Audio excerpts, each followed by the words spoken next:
Ito ang tanghalian natin mga lodi. Tapos, itlog. Corned beef.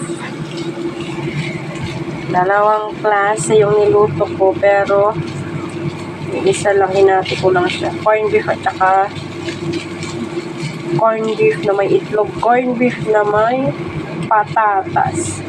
Tapos, sinunog na manok.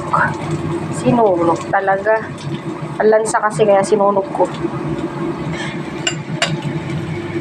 Ayan, sinisipon tayo mga lodi, kaya parang ngungo. Ayan, okay. Nangangamoy na. Parang ayoko na naman yung amoy niya.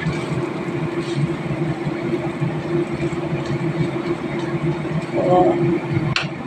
Kain tayo mga lodi. Ito ating pananghalian. Ulam. Tapos, isang kalderong kanin. Ayan. Sobrahan ko ata ng dami ng kanin. Ako po, hanggang bukas na yan. Tapos, sabayan natin ng mainit na kape. Ayan, sob na yan mga lodi.